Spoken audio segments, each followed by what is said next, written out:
حسن میں ہر لشکر کا بھی غم دیکھا ہے، اس نے عباس کا کفر کا بھی غم دیکھا ہے، دفن کر کے علی اصغر کو ابھی آیا ہے، آئے مظلوم حسین میرا مظلوم حسین میرا مظلوم حسین، آئے تنہائی کا عالم کے کوئی پاس نہیں، آئے قاسم نہیں اکبر نہیں عباس نہیں، پیاریا میرا لال بڑا تنہا ہے،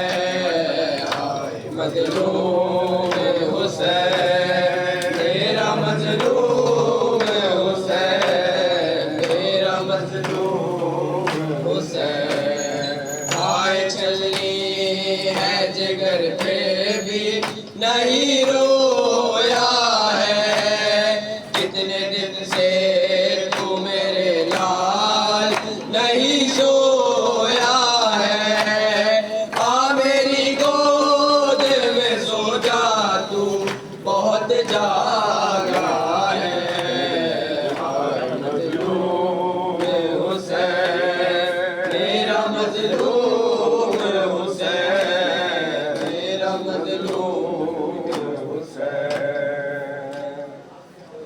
اللهم صل على محمد وعلى آله وصحبه۔